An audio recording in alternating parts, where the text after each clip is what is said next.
ایک گاؤں میں ایک صاحب کی اپنی بیوی کے ساتھ کچھ انبن ہو گئی۔ ابھی جھگڑا ختم نہیں ہوا تھا کہ اسی اثنا میں ان کا مہمان آ گیا۔ خاوند نے اسے بیٹھک میں بٹھا دیا اور بیوی سے کہا کہ فلاں رشتہ دار مہمان آیا ہے، اس کے لیے کھانا بناؤ۔ وہ غصے میں تھی، کہنے لگی تمہارے لیے کھانا ہے نہ تمہارے مہمان کے لیے۔ وہ بڑا پریشان ہوا کہ لڑائی تو ہماری اپنی ہے، اگر رشتہ دار کو پتہ چل گیا تو خواہ مخواہ کی باتیں ہوگی، لہذا خاموشی سے آ کر مہمان کے پاس بیٹھ گیا۔ اتنے میں اسے خیال آیا کہ چلو بیوی اگر روٹی نہیں پکاتی تو سامنے والے ہمارے ہمسائے بہت اچھے ہیں، خاندان والی بات ہے، میں انہیں ایک مہمان کا کھانا پکانے کے لیے کہہ دیتا ہوں۔ چنانچہ وہ ان کے پاس گیا اور کہنے لگا کہ میری بیوی کی طبیعت خراب ہے، لہٰذا آپ ہمارے مہمان کے لیے کھانا بنا دیجئے۔ انہوں نے کہا بہت اچھا، جتنے آدمیوں کا کہیں کھانا بنا دیتے ہیں۔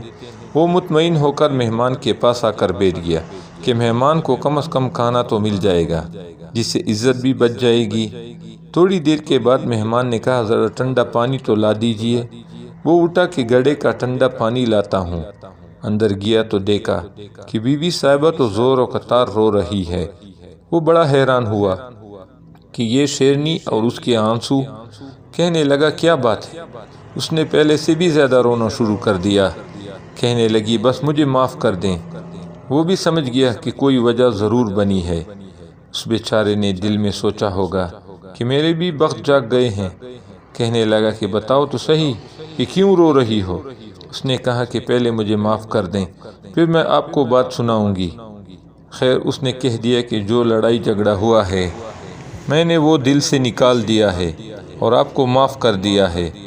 کہنے لگی کہ جب آپ نے آ کر مہمان کے بارے میں بتایا اور میں نے کہہ دیا کہ نہ تمہارے لیے کچھ پکے گا اور نہ مہمان کے لیے، تو آپ چلے گئے، مگر میں نے دل میں سوچا کہ لڑائی تو میری اور آپ کی ہے اور یہ مہمان رشتہ دار ہے، ہمیں اس کے سامنے یہ پول نہیں کھولنا چاہیے۔